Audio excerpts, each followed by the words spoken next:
Bharatiya Janata party जब से शासन में आया है, असहाय, कमजोर आदिवासी मूलवासियों के ऊपर इस अत्याचार जुल्म, तो आने वाले दिन में हम लोग झारखंड क्षेत्र में आदिवासी मूलवासी, अल्पसंख्यक, मुसलमान और पब्लिक एक्शन न्यूज जनता की आवाज में आप सभी को स्वागत है। अभी देश में एक यूसीसी चल रहा, जो कि यूसीसी पर हमारे राजनीतिक सामाजिक नेता श्री हरमोहन महतो जी इस पे ये करेंगे, यूसीसी पर बात करेंगे, हम लोग संवाद करेंगे। क्या कि देश में अभी यूसीसी है तो इस पे संवाद करना जरूरी है। तो सर, अभी यूसीसी आया हुआ है और अभी यूसीसी को देखते हुए देखा जाता है कि इसमें बहुत सारा बातें उत्पन्न हो रही है और आधा लोग खुशी मना रहे हैं, आधा लोग विरोध कर रहे हैं। आप यूसीसी को किस प्रकार देखते हैं? देखिए, सबसे पहले तो आपका चैनल का मैं आभार प्रकट करना चाहता हूं, क्योंकि आपने पूरे जमशेदपुर सहित झारखंड में इस मुद्दे पर सभी आदिवासी संगठन एवं मूलवासी संगठनों का जो आपने राय लेने का जो एक अभियान छेड़े हैं, इसके लिए मैं हरमोहन महतो, झारखंड आंदोलनकारी आदिवासी कुर्मी समाज के केंद्रीय प्रवक्ता होने के नाते पुनः आपका आभार प्रकट करता हूं। दूसरा, आपका जो सवाल है कि आज जो यूनिफॉर्म सिविल कोड को लेके पूरे देश में जो हलचल की स्थिति है, विभिन्न जाति धर्म समुदाय के लोग इस मुद्दे पर जो है लोग अपने अपने स्तर से मतलब तैयारी कर रहे हैं कि आने वाले दिन में अगर लोकसभा के अंदर में इस तरह का बिल आता है तो उसका हम लोग किस तरह का विरोध करेंगे। तो इसमें इस संदर्भ में मेरा कहना है कि पिछले कुछ समय पहले देश के अंदर में एक बिल ला गया था लोकसभा के अंदर में, जिसको किसी बिल के रूप में वो लोकसभा में पारित होके वो कानून बनने की ओर चला था। लेकिन देश में उसमें काफी विरोध हुआ। पूरे भारत के जो है किसान वर्ग के लोग उसमें लोग जुड़े और बड़ी लंबे समय तक, जो कि देश का इतिहास में इतना लंबे समय तक किसी भी तरह का मुद्दे पर इतना बड़ा आंदोलन नहीं हुआ था। लेकिन माननीय राकेश टिकैत के नेतृत्व में पूरे भारत के किसान जो है जुटकर उसका विरोध किया था। अंततः लास्ट में भारत सरकार और देश के माननीय प्रधानमंत्री भी इस मुद्दे पर जो है बाद में उसको जो है वापस लिया है। तो मेरा कहने का मतलब यह है कि भारतीय जनता पार्टी जब 2014 में चुनाव लड़ी तो उस समय चुनावी उनका जो एजेंडा था उसमें राम मंदिर 370 धारा जो जम्मू कश्मीर से हटाया गया है, उसके बाद ये आज जो यूसीसी की बात हो रही है ये मामला, उसके बाद भारत को हिंदू राष्ट्र बनाने की, ये सारे मुद्दे पर 2014 में लोग चुनाव लड़े थे और 2019 में भी ये मुद्दा इन लोगों के पास, ये देश की जनताओं के सामने इसी मुद्दे पर इन लोग 2019 का भी चुनाव लड़ा। अब चूंकि 2024 का चुनाव भारत में लोकसभा का चुनाव होने जा रहा है, तो उसके पहले भारतीय जनता पार्टी की सरकार आज जो वर्तमान में भारत में विराजमान है, ये लोग चाहते हैं कि राम मंदिर का जो मामला था वो हमारा सर्वोच्च न्यायालय के आदेश से आज राम मंदिर निर्माण आपका तो होने के कगार पर है और 2024 14 जनवरी को देश के प्रधानमंत्री देश को समर्पित कर देंगे राम मंदिर। दूसरा, इनके पास जो है 370 जो बात था, 370 जम्मू कश्मीर से ये हटा चुके हैं और वहां पे नए सिरे से मतलब वहां परिसीमन भी वहां इम्प्लीमेंट कर चुके हैं और वहां जो है उसी परिसीमन में चुनाव भी होगा वहां। तो 370 भी हटा दिए, राम मंदिर भी मतलब मामला इनका ये हो गया। अब इनके पास मुद्दा बचा है कि भारत को हिंदू राष्ट्र बनाना और साथ साथ ये जो यूसीसी का मामला आया है, जिस दिन लोकसभा के अंदर में यूसीसी बिल पास हो जाएगा उसके बाद हमको लग रहा है हिंदू राष्ट्र बनाने में इनको समय नहीं लगेगा। इसलिए मतलब इस यूसीसी जो है ये हिंदू राष्ट्र बनाने के लिए किया जा रहा है। बिल्कुल जो है, आज अगर यूसीसी लागू हो जाता है हिंदुस्तान में तो हिंदुस्तान का जो मतलब एक ठो जो एक खूबसूरत मतलब जो देश है, जिस देश में मतलब विभिन्न जाति धर्म समुदाय के लोग यहाँ बसे हुए हैं, और इसका मतलब जो सुंदरता अभी आपको दिख रहा है, मतलब आप दक्षिण में जाइएगा तो वहाँ दक्षिण क्षेत्र के लोग, आप उत्तर भारत में जाइएगा तो उत्तर भारत लोगों के अपनी भाषा संस्कृति पर्व त्योहार, आप चले जाइए पूर्वांचल में तो पूर्वांचल में अपने देखिएगा अपना एक व्यवस्था। तो उसी तरह मेरा एक सवाल है कि आज लोकसभा के अंदर में भारतीय जनता पार्टी की सांसद जो है वहां मेजोरिटी में है, और किसी भी तरह का अगर बिल लोकसभा के अंदर में लाता है भारतीय जनता पार्टी की सरकार, तो बिल पास होने में उनको कोई दिक्कत नहीं होगा, क्योंकि आज विपक्ष की जो संख्या होने चाहिए थी हाउस के अंदर में उतनी संख्या नहीं है, इसलिए विपक्ष विरोध करने के बावजूद भी लोकसभा में बिल पास हो जाएगा। तो लोकसभा राज्यसभा में पास हो जाने के बाद वो सत्ता राष्ट्रपति का मोहर लगने से देश में कानून बन जाता है। मेरा कहने का मतलब है, देश के माननीय प्रधानमंत्री से हम यही कहना चाहते हैं, गृह मंत्री से कहना चाहते हैं कि आज यूसीसी जो उनका जो बयान आया है कि एक देश में दो कानून नहीं चलेगा, एक परिवार में दो कानून नहीं चलेगा।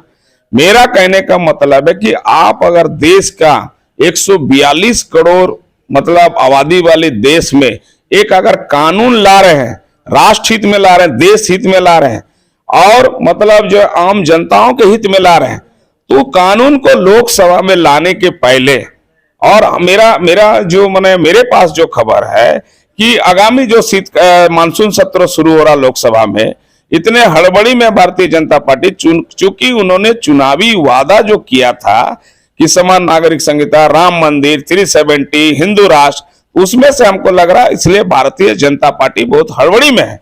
इसलिए मैं पहले जो बात को बोल रहा था उसी को कंप्लीट कर रहा हूं कि मेरा भारतीय जनता पार्टी की सरकार, देश के प्रधानमंत्री, गृह मंत्री से मांग है कि आप 142 करोड़ लोगों के हित में अगर इस तरह का कानून ला रहे हैं, देश हित में ला रहे हैं, राष्ट्र हित में ला रहे हैं, तो जो बिल आप लाने जा रहे हैं, तो आज यूसीसी का पूरा जो कॉन्सेप्ट, इसको आप देश के लोगों के सामने में इसको सार्वजनिक किया जाए और देश के लोगों के से आम राय लिया जाए। अगर देश का आम नागरिक, विभिन्न जाति धर्म समुदाय के लोग, चाहे हिंदू हो, चाहे मुस्लिम हो, चाहे सिख हो, चाहे ईसाई हो, चाहे आदिवासी हो, जितने भी समाज, जितने मतलब लोग हैं, इसमें आम राय बनाई है। देश में आप अगर कानून बनाना चाहते हैं देश हित में, राष्ट्र हित में, तो किसी को विरोध नहीं रहेगा। दूसरी बात यह है कि देश में खास करके झारखंड क्षेत्र में, आज झारखंड क्षेत्र में आपको बता दे रहे हैं एक बहुत बड़ी लड़ाई यहां पे चल रही है कि जिस तरह की आज मतलब वहां पे आपका धर्म कोड की जो लड़ाई चल रहा है, काफी दिनों से आदिवासियों जो है अपने हित के लिए वहां धर्म कोड की, आदिवासी कोड की मांग कर रही है। जिस तरह जैनिस्ट का है, बुद्धिस्ट का है, सिख का है, उसी तरह आदिवासी भी धर्म कोड की डिमांड कर रही है। तो आने वाले दिन में जब यहाँ हिंदू राष्ट्र बन जाएगा, यूसीसी लागू हो जाएगा, क्या हमारा जो धर्म कोड का डिमांड है, ये आंदोलन और ये हमारी जो मांग है, क्या ये विलुप्त हो जाएगी? दूसरी बात यह है कि जिस लोकसभा में यूसीसी को लाने का प्रयास कर रहा देश के प्रधानमंत्री, गृह मंत्री, उसी लोकसभा ने 1996 में आदिवासियों की रूढ़िवादी व्यवस्था, उनकी जो उनकी समाज जो संचालित होती है ना, तो एक कानून वहां से पार्लियामेंट में पास हुआ जिसको पेशा कानून के रूप में उसको मान्यता मिली है, जिसमें आपको बता दे रहे लोकसभा अध्यक्ष संगमा जी, और वहां उस समय वो बिल पास हुआ था, देश के प्रधानमंत्री देवगौड़ा जी थे, और उसमें राष्ट्रपति के मोहर से कानून बना है। वर्तमान में झारखंड में जो पंचायती राज व्यवस्था है, उसी पेशा कानून के तहत चुनाव होता है। इससे पहले 1895 का जो विद्रोह हुआ था, जो जल और जमीन और जंगल की सुरक्षा को लेके बिरसा मुंडा के नेतृत्व में जो उलगुलान हुआ था, उसके आंदोलन के परिणाम उस समय झारखंड क्षेत्र में सीएनटी एक्ट लागू हुआ, और सीएनटी एक्ट आज भी झारखंड में वो अस्तित्व में है। उसी तरह सिद्धू कान्हू के नेतृत्व में 1855-56 में यह आपको बता दे रहे हैं, यहाँ आपको हुल हुआ था, जिसको हुल विद्रोह के लोग जानते हैं। तो उसके नेतृत्व में भी यहाँ संताल परगना क्षेत्र में आज जो एसपीटी एक्ट बना है, उसी तरह सिंगराय बितराय के नेतृत्व में कोल्हान क्षेत्र में, जिस क्षेत्र में एक कोल्हान का जो क्षेत्र जहां हम लोग रहते हैं, इस क्षेत्र में यह एक बड़ा लड़ाई हुआ था अंग्रेजों के खिलाफ में, जिसमें विल्किंसन रूल बना है। तो ये तमाम कानून, पेशा कानून से आज के डेट में हम जो है यहाँ के आदिवासी जो है, हो मुंडा, ओरांव, संथाल और मतलब खड़िया, सबर, लोधा, जितने मतलब 32 जो जनजाति हैं यहाँ पे वो संचालित होता है। अपनी उसकी समाज व्यवस्था है, रूढ़िवादी प्रथा से संचालित होता है। दूसरी बात है, कहीं कहीं टकराव की स्थिति भी है। 1865 का आपको बता दें, 1865 और 1925 का ये जो इंडियन सक्सेशन एक्ट है, उससे भी कहीं कहीं टकराव है। इसलिए आदिवासी जो है अपनी परंपरा, अपनी संस्कृति, अपनी व्यवस्था और रूढ़िवादी व्यवस्था से संचालित होते हैं। इसलिए भारत सरकार से हम तो मांग करते हैं कि अगर आप देश के अंदर में इस तरह का कानून ला रहे हैं, चूंकि इसके पहले भी झारखंड में ये प्रयोग किया गया है, रघुवर दास के समय में सीएनटी एक्ट में संशोधन करके राज्य सरकार ने भारत सरकार को महामहिम राष्ट्रपति के पास भेजे थे, लेकिन महामहिम राष्ट्रपति जो है इस बिल को लौटा दिए थे कि इस कानून को हम छेड़छाड़ नहीं कर सकते हैं। तो मेरे कहने का मतलब है, कल के दिन में अगर मान लीजिए यूसीसी कानून पास हो जाता पार्लियामेंट में और देश में कानून बन के आता है, तो उस समय ये जो सारा कानून जो बना हुआ है, क्या इस पर छेड़छाड़ नहीं होगा? क्या आदिवासियों का अस्तित्व और अस्मिता खत्म नहीं होगी? हम तो कहना चाहते हैं कि जब से महामहिम राष्ट्रपति द्रौपदी मुर्मू बनी, उस समय हम बहुत ज्यादा खुश नहीं थे, क्योंकि हम जानते थे कि आदिवासी राष्ट्रपति बना के पहला तो आदिवासियों का देश के अंदर में जो आज 18-19% जो वोट है, वोट बैंक मतलब अपने पक्ष में करना। दूसरा, देश में ऐसे कानून लाना जो आदिवासी विरोधी, मूलवासी विरोधी, जिसकी अस्मिता अस्तित्व मिट जाए, ऐसे कानून लाना है और जिसमें अंत में कानून जो लोकसभा राज्यसभा में पास होने के बाद राष्ट्रपति का मुहर लगती है और देश में वो सत्ता कानून का रूप ले लेती है। तो हम उसमें बहुत ज्यादा खुश नहीं थे।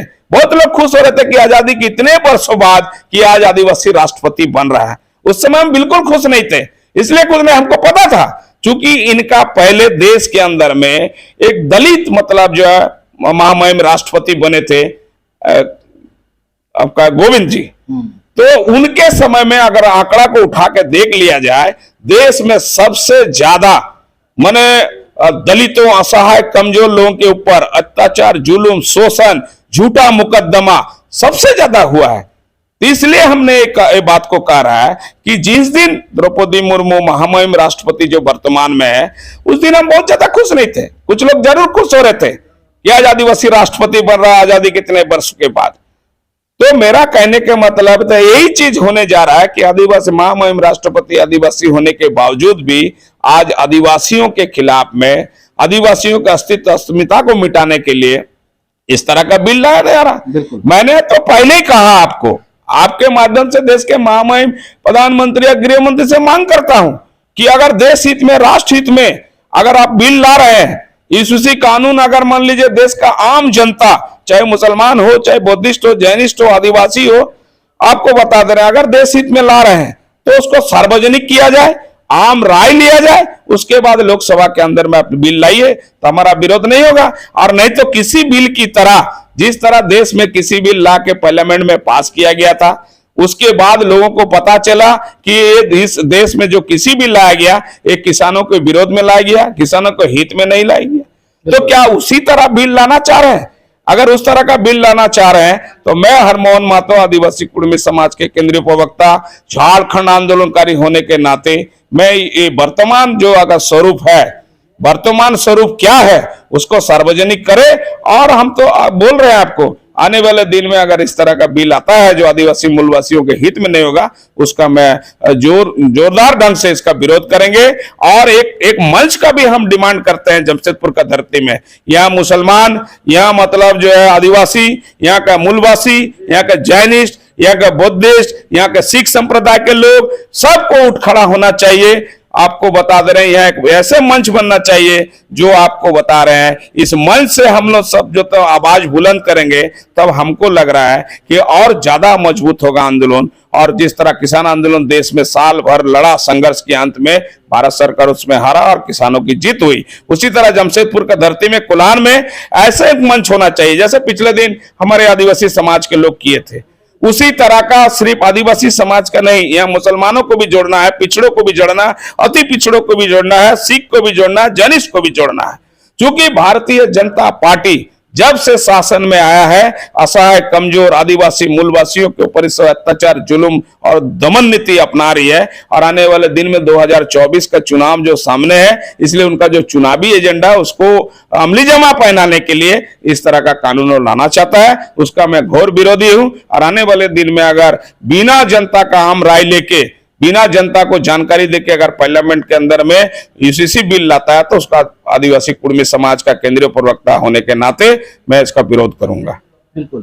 तो अभी तो बिल का प्रारूप तो जिस प्रकार से सरकार ने लाया नहीं है, मतलब उसको दिखाया नहीं है, उसको छुपा के रखा है। बोला जा रहा है कि मुस्लिम को खतरा है, मुस्लिम को खतरा है। अब ये जो वर्ड है सम्मान नागरिक संहिता, उससे क्या पता चलता है? और दूसरी बात है कि अगर सम्मान नागरिक संहिता, अगर जिस हिसाब से नाम बोला जा रहा है, जिस हिसाब से मोदी जी ने कहा कि एक परिवार में, एक घर में 2 कानून कैसे चलेगा, उस हिसाब से अगर देखा जाए तो सारे आदिवासियों का जो भी सीएनटी एक्ट, एसपीटी, पेशा कानून से लेके सारे चीज जो है वो किस प्रकार दिखता है? बचेंगे या खत्म होने का कगार पे दिखता है? इसीलिए तो हम आपका चैनल के माध्यम से हम ये आवाज को हम बुलंद करना चाहते हैं कि अगर देश में ऐसा कुछ कानून लाने जा रहे हैं कि खास करके जैसे मुसलमान का जिक्र कर रहे हैं, हम यही तो कहना चाहते हैं कि भारत का राष्ट्रीय आंदोलन जो चला था, तो गांधी जी के नेतृत्व में, चाहे सुभाष चंद्र बोस के नेतृत्व में, चाहे भगत सिंह के नेतृत्व में, तो भारत के अंदर में जो मुसलमान थे तो वो भी राष्ट्रीय आंदोलन में जुड़े थे। और 47 में जब देश विभाजन हुआ, तो पाकिस्तान के रूप में एक मतलब जो है इस्लामिक कंट्री के रूप में उदय हुआ। कुछ लोग पाकिस्तान चले गए, लेकिन कुछ मुसलमान जो है भारत के अंदर में, उनका स्पष्ट कहना था कि जिस मतलब मुल्क के लिए हमने संघर्ष किया, जिस मुल्क का आजादी के लिए हमारे लोग कुर्बानी दिए हैं, जो लड़ाई लड़े हैं, तो आज हम क्यों जाएंगे पेशेवर, क्यों जाए लाहौर, क्यों जाए कराची, इस हिंदुस्तान में। और ऐसे बात थोड़ी है कि सब मुसलमान मतलब खराब है, सब मुसलमान आतंकी है, ऐसे बात तो नहीं है। भारत का स्वतंत्रता आंदोलन का इतिहास में देखिएगा कि बहुत मुसलमान जो है संघर्ष किया है, अपने कुर्बानी दिया है। तो यहां अगर मान लीजिए मुसलमानों के ऊपर अत्याचार जुल्म होता है, उसके खिलाफ में कानून बनता है, तो तमाम लोगों को उठ खड़ा होना चाहिए, तमाम लोगों को उसके संघर्ष में उन लोगों को मदद करना चाहिए। चूंकि वो हिंदुस्तान का आजादी की लड़ाई में उसकी बहुत बड़ी भूमिका है। और जो भारत के मुसलमान हैं, भारत के मुसलमान अगर चाहते तो पाकिस्तान चले जाते, लेकिन वो देश, चूंकि देश का आजादी की लड़ाई में अंग्रेजों के साम्राज्यवादी के खिलाफ में उनका संघर्ष था, उनकी अहम भूमिका थी। और हमारे साथ साथ वो लोग कंधे में कंधे मिला के संघर्ष किया है। इसलिए अगर मान लीजिए उनके खिलाफ में अगर कानून बनता है, उनके ऊपर भी अत्याचार जुल्म होता है, तो आम नागरिक के नाते, देश का नागरिक होने के नाते भारतीय संविधान और कानून को मतलब जो है उसके दायरे में रहकर आपको सामाजिक मतलब जो है समरसता को बरकरार रखने के लिए उनको मदद करना चाहिए। और आने वाले दिन में तो हम लोग नहीं स्लोगन देंगे कि यहाँ पे अगर मान लीजिए भारत की आजादी की लड़ाई में इस तरह का स्लोगन चला है कि मतलब हिंदू मुस्लिम भाई भाई, तो अब आजादी के आज इतने वर्ष होने के बावजूद भी मतलब क्यों यहाँ पर इस तरह का नारा दिया जा रहा है? क्यों मुसलमानों के खिलाफ में कानून बनेगा? क्यों मुसलमानों के खिलाफ में माने अत्याचार जुल्म होगा? वो भी तो हमारा देश का नागरिक है, क्योंकि उन्होंने संघर्ष में तो अहम भूमिका निभाया था। तो अभी जिस प्रकार से आप यानी कि कुर्मी समुदाय को जो मतलब आदिवासी का एसटी सूची में शामिल करने के लिए आप लड़ाई लड़ रहे थे, तो क्या आप अभी यूसीसी को जिस प्रकार से वो लड़ाई लड़ रहे थे, क्या उस तरह ही आप यूसीसी के विरोध में लड़ाई में उतरेंगे? देखिए, सबसे बड़ी बात है, कुर्मी को अनुसूचित जनजाति में शामिल करने की जो संघर्ष चल रहा है, वो भारतीय संविधान की धारा 342 के तहत हमने इसके पहले भी बहुत सारे जगह में कह चुका हूं कि वो लड़ाई, देखिए, सामाजिक आंदोलन है, लेकिन सामाजिक आंदोलन के साथ साथ वो राजनीतिक मुद्दा भी है। राजनीतिक मुद्दा इसलिए है क्योंकि सामाजिक संघर्ष चल रहा है, सामाजिक आंदोलन चल रहा है। लेकिन आने वाले दिन में अगर मान लीजिए लोकसभा में उसको बिल लाना है तो लोकसभा में बिल लाएगा कौन? आज तो भारतीय जनता पार्टी की शासन है, आज लोकसभा में मेजोरिटी किसका है? भारतीय जनता पार्टी का है। तो भारतीय जनता पार्टी चाह रही है कि वहां समान नागरिक संहिता मेरा यहां लागू हो, तो वो अगर उसको अगर लागू करना चाहता है तो देश भर कुर्मी क्यों? देश भर में कहीं भी अगर किसी भी जाति धर्म समुदाय के लोग अपने को अनुसूचित जनजाति एवं अपने को अनुसूचित जाति में शामिल करने की जो संघर्ष हो रहा है, चाहे मणिपुर में आप देख लीजिए, हाँ, झारखंड में देख लीजिए, या अन्य भारत के और भी कई जगह मतलब लोग संघर्ष कर रहे हैं या अपने को अनुसूचित जनजाति में शामिल करने का, तो ये सारे मतलब आंदोलन को भी मतलब खत्म करने का भी भारतीय जनता पार्टी का प्रयास है। बिल्कुल। आप अगर मान ले एसटी का आरक्षण हो, चाहे एसटी का जो ये है वही अगर खत्म हो जाएगा तो आप फिर मतलब आदिवासी का एसटी सूची में शामिल होकर क्या करेंगे? कि यही चीज तो मैंने कहा रहा था कि आदिवासी बुद्धिजीवी हो, चाहे आदिवासी नेता हो, चाहे आदिवासी सामाजिक नेता हो, हमने तो बार बार कहा कि झारखंड, आज जो वर्तमान झारखंड देख रहे हैं, ये झारखंड जब हम लोग को बिहार से जब मिला है अलग, तो झारखंड को प्राप्त करने के लिए आदिवासी मूलवासी मिलकर ही संघर्ष किया है। और महतो माझी का जो नारा लगता है ना, ये तो सबसे बड़ी बात है। झारखंड मुक्ति मोर्चा का संविधान में देख लीजिए ना, अगर महतो अध्यक्ष बनता है तो महासचिव, ये महतो अगर अध्यक्ष बनता है तो महासचिव आदिवासी बनता है, और उसी तरह अगर अध्यक्ष मतलब आदिवासी बनता है तो महतो महासचिव, और महतो अध्यक्ष तो आदिवासी महासचिव। तो मेरा कहने का मतलब है कि झारखंड बनने के बाद बहुत सारा मतलब यहाँ पे लड़ाई हुआ, बहुत संघर्ष हुआ। हम तो बार बार बोल रहे कि झारखंड में आज अगर आपको बता दे रहे परिसीमन लागू हो जाए, झारखंड में परिसीमन 2026 में लागू होने जा रहा है। 2026 में अगर परिसीमन लागू हो जाता है तो आप ये बताइए कि आदिवासी मुख्यमंत्री बनेगा क्या? भारतीय संविधान में ये मतलब अंकित है? सीधा सीधी बात है, विधायक दल के नेता और विधानसभा में जिसका मेजोरिटी रहेगा वही मतलब जो है मुख्यमंत्री बनेगा। 342 मतलब जो है 342 मतलब बिहार विधानसभा का सदस्य, उसमें आपका 28 रिजर्व था एसटी और एससी था 9, तो आप 81 विधानसभा का आपको झारखंड मिला है, तो 81 विधानसभा में आपका आदिवासी सीट घटेगा कि बढ़ेगा आप मेरे को बताइए ना? तो निश्चित तौर पर घटेगा। तो आदिवासी सीट जब यहां घटेगा तो कहां से आदिवासी मुख्यमंत्री बनेगा? इसलिए आज कुर्मी जो है, जो नेता लोग इस तरह का भाषणबाजी करता है, मार देंगे, काट देंगे, मुर्गी की तरह बलि दे देंगे, उन लोगों से मेरा कहना है, भाई मेरा कुर्मी तुम्हारा दुश्मन नहीं है। आज धनबाद, बोकारो, गिरिडीह, झरिया में आज कोयला माफिया कौन है? आज कोयला किंग कौन है? आज टाटा कंपनी में यहाँ का लोग विस्थापित हुआ है, क्या यहाँ का कुर्मी लोग मालिक है क्या? यहाँ का बाहरी लोग आज मतलब जो है कब्जा करके रखा हुआ, उद्योगपति, पूंजीपति, व्यापारी, सारे लोग बाहरी है, ये कुर्मी थोड़ी है। और आपको बता दे रहे पूरे झारखंड में आज अगर जो शहरीकरण हुआ है तो शहरीकरण में सिर्फ खाली यहाँ का कुर्मी लोन और आदिवासी लोन विस्थापित हुआ है। अच्छा। उसके एवज में हमको कुछ नहीं मिला। ये लोन जो भाषण में बोलता है कि आपको मतलब मुर्गी की तरह काट देंगे, अरे भैया आप किसको काटने का बात कर रहे हैं? आज अगर महतो और माझी, चाहे महतो या मूलवासी और आदिवासी अगर एक होकर झारखंड अलग राज्य नहीं है, आने वाले दिन में तो आपको हम बोल रहे हैं, ये जो यूसीसी आ रहा है, कल परिसीमन आएगा, कल आपको मतलब और भी कुछ नया ऐसे कानून बनेगा, यहाँ का विस्थापन नीति, यहाँ के औद्योगिक नीति, यहाँ का मतलब शिक्षा नीति, यहाँ का वन नीति, सारा आदिवासी मूलवासियों के खिलाफ में तैयार होगा। चूंकि भारत को संचालित कर रहा 3 उद्योगपति मिलके, आप जानते हैं अडानी, अंबानी। आज देख लीजिए, आज गोड्डा जिला झारखंड में बिजली उत्पादन हो रहा है, आज बिजली उत्पादन इसका सप्लाई हो रहा है बांग्लादेश, उसका मुनाफा कौन कमा रहा है? आपका अडानी कमा रहा है। अडानी को संरक्षण कौन दे रहा? देश के भारतीय जनता पार्टी की सरकार। इसमें हमारा आम जनता को क्या फायदा हो रहा है? झारखंडियों को क्या फायदा? आदिवासी मूलवासियों को क्या फायदा हो रहा? यहाँ जो मारने काटने वाली बात आदिवासी नेता भाषण में बोलते हैं, अरे भैया मेरा इतना तो कटा, माओवादी काल में तो इतना आदमी तो को तुम लोग मार दिया, सुनील महतो गया, प्रभाकर महतो गया, इसके बाद आपका कृष्णा महतो गया, और कितना मारोगे? और 10-20 तो मार देगा तो क्या कुर्मी नेता लोग नेतागिरी छोड़ देगा का? एक बात सर, हम ये पूछना चाहेंगे का यूसीसी अभी गर्म मुद्दा होने की वजह से यूसीसी आप बोल रहे हैं कि अगर यूसीसी आता है तो आदिवासियों का, चाहे यहाँ मूलवासी, एसटी, एससी, ओबीसी का सारा, माइनॉरिटी का सारा ये खत्म हो जाएगा। अब हम आपसे ये जानना चाहेंगे का कि हमारे यहाँ लगभग झारखंड में आदिवासी मूलवासी का विधायक है, संसद है, तो क्या उन लोगों को समझ में नहीं आ रहा? क्या वो लोग अपना स्वार्थ के लिए इस प्रकार का मुंह से वो लोग अपना जो यूसीसी के खिलाफ या इस प्रकार कुछ भी अभी तक बोल नहीं रहा? क्या वो लोगों को अलग रखा जाएगा हम लोग से? क्या वो लोग का घर परिवार को इस कानून से इफेक्ट नहीं होगा?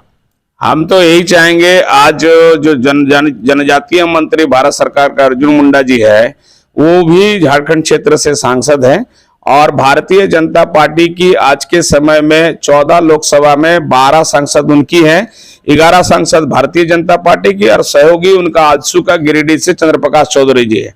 तमाम सांसदों से मेरी मांग है कि ये जो वर्तमान यूसीसी का जो सवाल खड़ा हुआ हिंदुस्तान के अंदर में, झारखंड की जनता, आदिवासी, मूलवासी, ये जो है मतलब समझ नहीं पा रही है। इन लोगों को सार्वजनिक करना चाहिए कि क्या आदिवासी मूलवासियों के हित में आ रही है कि आदिवासी मूलवासियों का मतलब अहित में इस तरह का बिल आ रहा है। ये बिल का तो सार्वजनिक लोग करना चाहिए। अगर आदिवासियों के मतलब माने विरोध में बिल आ रहा है, आदिवासियों का अस्मिता का नष्ट होने की कगार पर अगर चले जाएगा, तो हम माननीय मंत्री अर्जुन मुंडा से लेकर विद्युत महतो से लेकर जितना भारतीय जनता पार्टी के सांसद है, यहाँ हम लोग को मांग करेंगे कि लोग को इस्तीफा दे देना चाहिए। भारतीय जनता पार्टी में लोग रह के क्या करना चाहता है?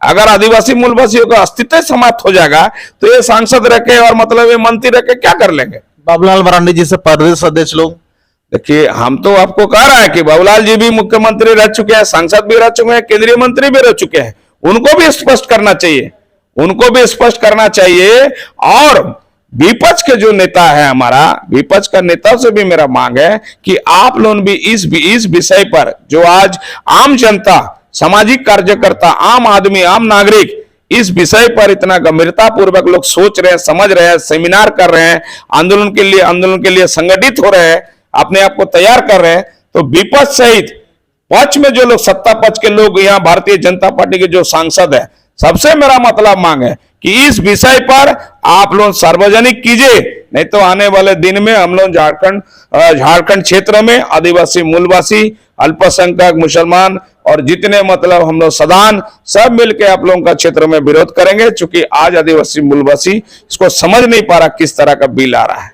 चलो, तो हम लोगों ने यूसीसी पर बात किया श्री हरमोहन जी से, और जिस प्रकार से बात किया कि सभी नेताओं को इस पर, आदिवासी मूलवासी जितना भी झारखंड के नेताओं पर सभी पे को कहा कि अगर समय पे ये लोग चेता नहीं, समय पे आवाज नहीं दिया तो पूरा झारखंड मिलकर ये लोगों को इस्तीफा मांगा जाएगा, आंदोलन किया जाएगा। इस प्रकार का बातें हैं।